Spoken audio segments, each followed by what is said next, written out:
Hey y'all, this is Jess. Welcome back to Sunflower Dairy. Today I'm going to be talking to you about cool growing cut flowers.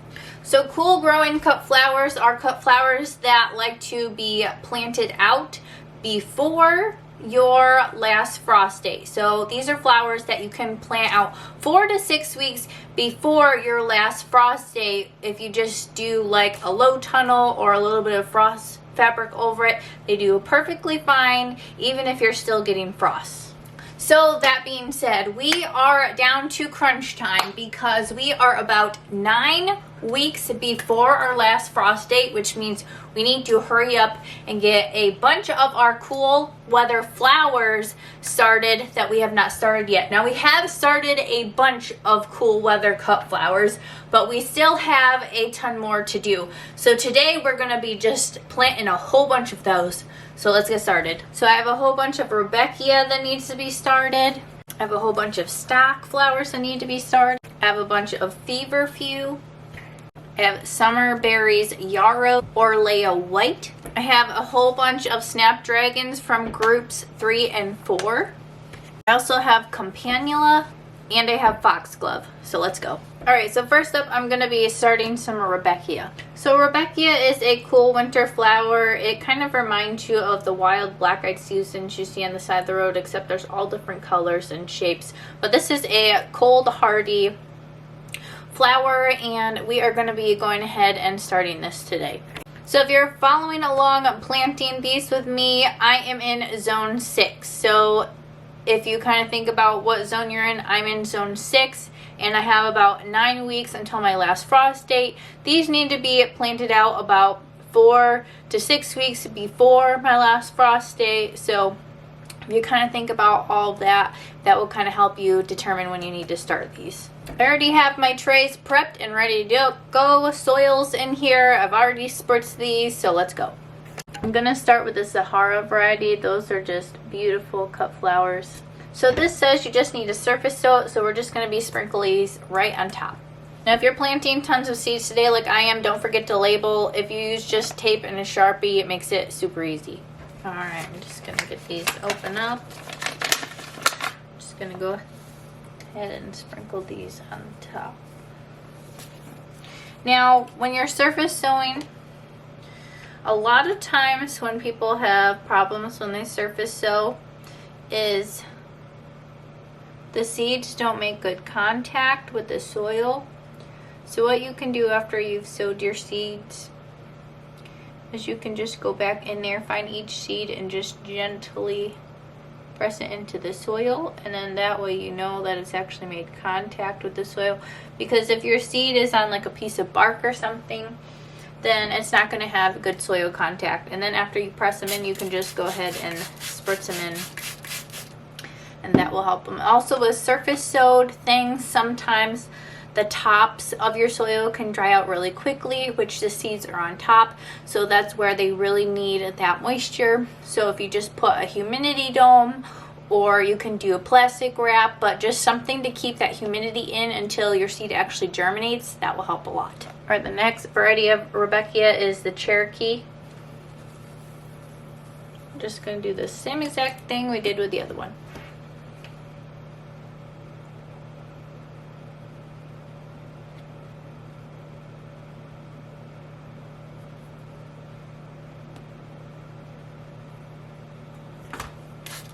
Alright, since I'm doing tons of things today and I have a lot of different varieties of the same things, I'm just going to read you the different varieties, and I'm not going to show every time I plant something, just if it's the same as something else, I'm just going to read you the varieties and then you know what varieties I'm planting. So we have the Carmel and we have the Goldilocks. So these are Rebecca's as well. Same thing as we just did. Alright, all of our Rebeca varieties are sown, so we're just going to go ahead and put our humidity domes on.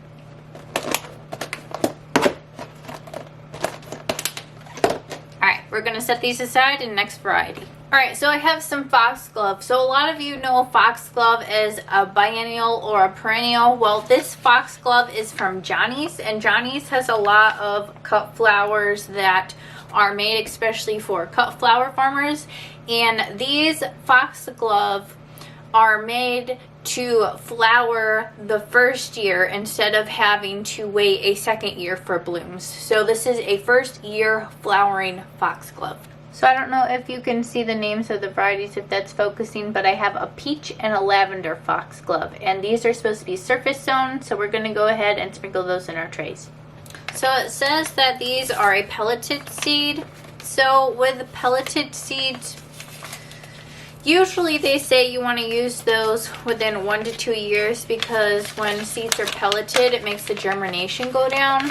So I got some lisianthus seeds.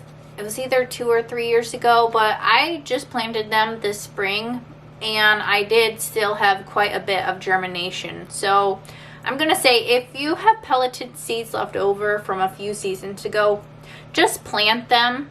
You know, you might not get all the seeds, but you might still get a few plants, and why waste seeds? Why just throw them away when you could get a few plants at least? So I'm gonna say just plant them. All right, let's go ahead and sprinkle these on top. All right, I don't know if you might be able to see these, but they are pelleted white, which means that they might look just like the vermiculite in here, but these are a seed that needs light to germinate, so just sprinkling those on top again, and you can press them a little bit gently down into the soil. Then we'll just go ahead and spritz these.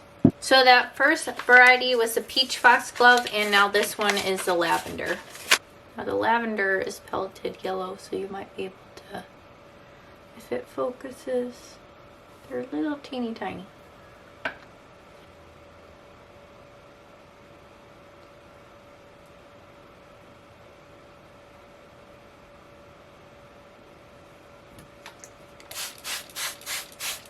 Alright, our foxglove is all planted, so we're just going to put that humidity dome on there and go to the next variety. Alright, next I'm going to be planting snapdragons. Now I have done a video of planting snapdragons in soil blocks, but you can also put snapdragons in trays.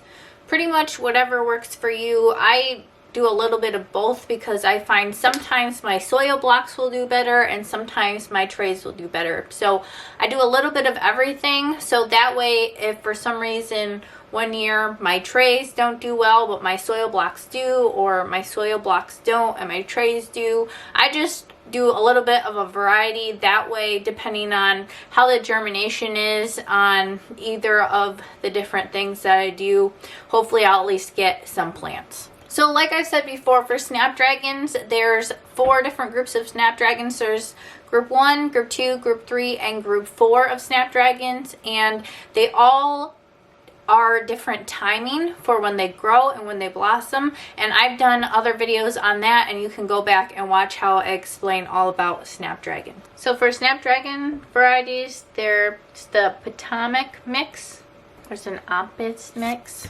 there's the fresh white Ompus. So same with snapdragons, these are also surface sown. They need light to germinate, so same as everything else, just sprinkling on top. And it looks like these are also a coated seed, so we're going to go ahead and get these started. Now like I said, with the coated seeds, sometimes they don't last as long, so I sow a few more than usual just to make sure that I get a good amount of plants. Now snapdragons are pretty hardy. I have actually here in zone 6 had them over winter before, especially if we've had really warm winters.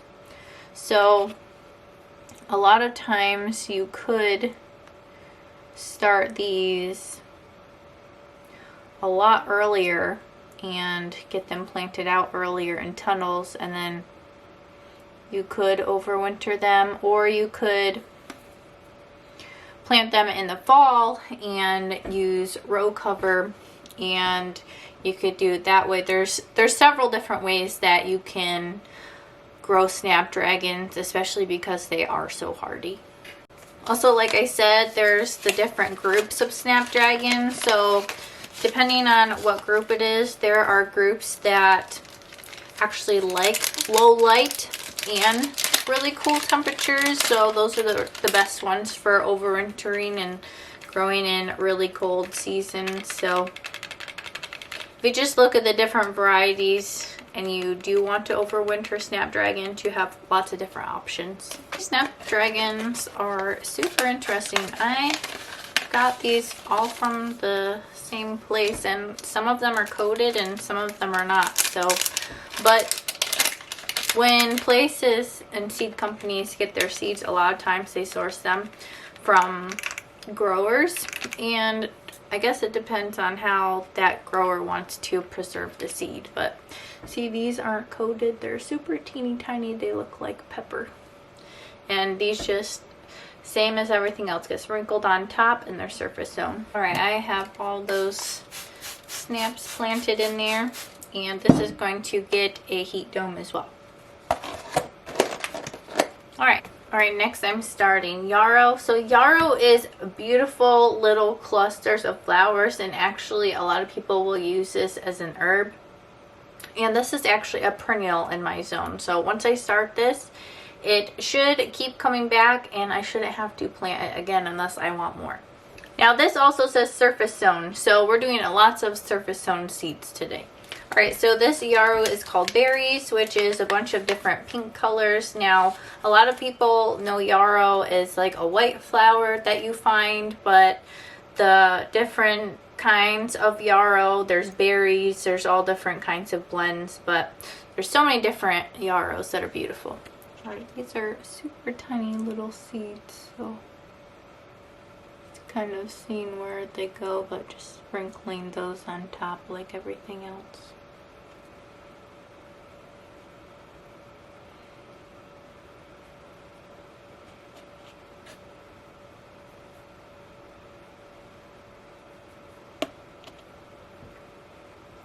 Press them into the soil so there's good soil contact. And then just spritzing them in. And then we will also put a dome on this. Alright, this here is Orlea. And a lot of people, I haven't grown this before, but a lot of people say this is really beautiful. It's like a white lacy flower. This also says that it is hardy in zone 6. So this should grow back in my area, but we'll see. I'll let you know how this does next year if it overwinters, but let's go ahead and get this started. Also, another one again, it says do not cover seeds with soil, so another surface sown seed. I am really surprised with this. Like I said, I haven't grown this before, but just the seed, I would have thought that how people talked about it, that it would almost look like Queen Anne's sleigh seed or carrot seed, but this almost reminds me more of a hollyhock seed almost. It's a bigger, rounder seed, so that's super interesting, and it's such a big seed. It's interesting that they say surface sown, but we're going to go ahead and follow the directions because we don't want to get that wrong. But these are super huge seeds. And these are supposed to be very big plants. So, alright, I'm just going to go ahead and press these into the soil so we have good soil contact. I'm really interested to see how these grow this year. This will be a cool experiment for this. But the flowers are supposed to be really beautiful white lacy flowers, so that will be really beautiful in cut flowers. Alright, a humidity dome, and we'll move on to the next variety. Alright, next up is stock. So I already have started a round of stock, but those were single stem stock. These are, I have Quartet variety stock here, and this is multi-branching stock. So the first stock that I started, that's just single stem stock.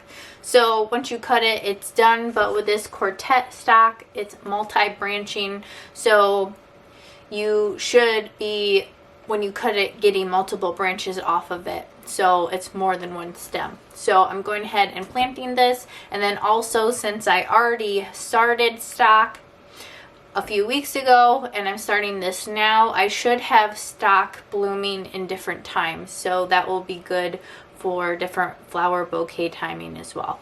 Now stock, it has a beautiful smell. Just check out those flowers. So a lot of people say that it smells like cloves or cinnamon, and also I believe that I read that it's also edible, but this is a beautiful flower. And again, needs light to germinate, so do not cover. We're going to sprinkle this on top.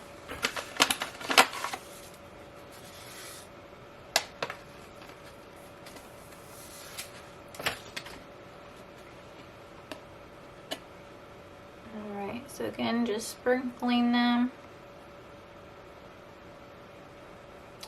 Just pressing them on top. Alright, next is campanula bells, and these are actually, most people also know these as a 2-year flower. So you plant them the first year and they flower the second year, kind of like I was talking about the foxglove before.